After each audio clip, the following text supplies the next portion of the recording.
I will focus my remarks on 3 key points, the first one being this. Transitioning to renewable energy solutions and a zero-carbon economy is a necessity. There is no doubt about this. And of course, this is a goal that requires ambition and commitment from all stakeholders, especially the duty bearers. But this transition must not come at the price of social justice or inclusion. In other words, Asia's just transition must not create new injustices, whether these be for indigenous peoples, persons with disabilities, or other groups at risk. And admittedly, there are times when I feel like we forget that the second part of the 2030 Agenda's pledge to leave no one behind also promises to, and I quote, reach the furthest behind first. As a region, as a society, are we in fact doing enough in this regard? My opinion is that the simple answer is no. No, we are not doing enough here in Asia to reach those furthest behind first. When it comes to problematic policies or development projects, the voices of those furthest behind are still being heard last, if at all, in many parts of this region.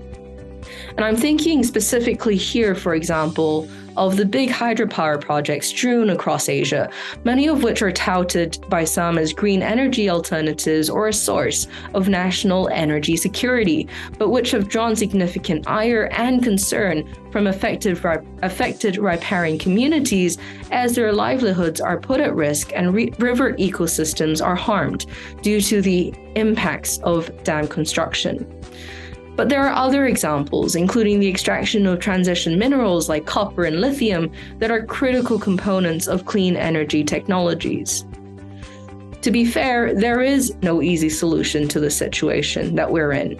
However, as we chart a way forward, it is pivotal that we remember this message. A just and inclusive transition cannot truly happen if human rights are not respected and human security protected.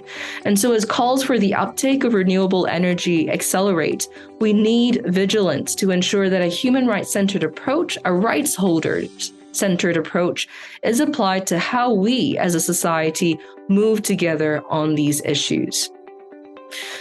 Speaking as the Asia-Pacific member of the working group, I am cognizant of the benefits that businesses can bring with respect to generating economic activity and inclusive growth.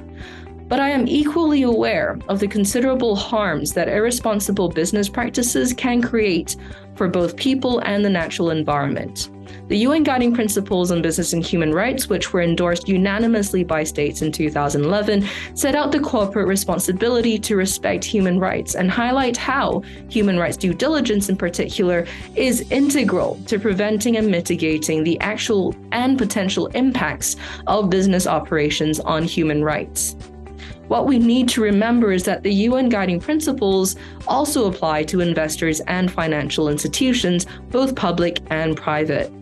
In fact, the working group is currently working on a thematic report to be presented to the Human Rights Council in June this year on the human rights responsibilities of development financial institutions, and how the cause contribute direct linkage framework elaborated upon by the UNGPs provides a basis for understanding these responsibilities.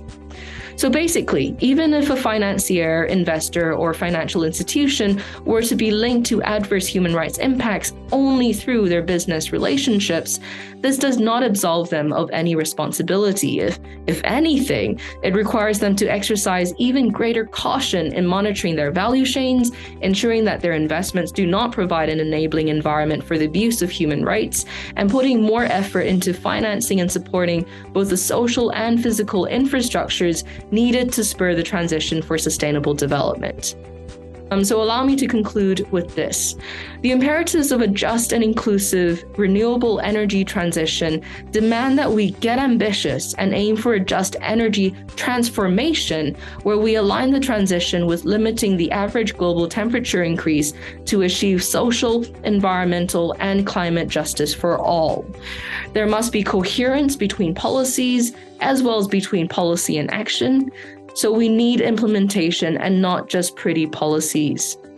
And crucially, those furthest behind cannot be asked or forced to bear the costs of this transition.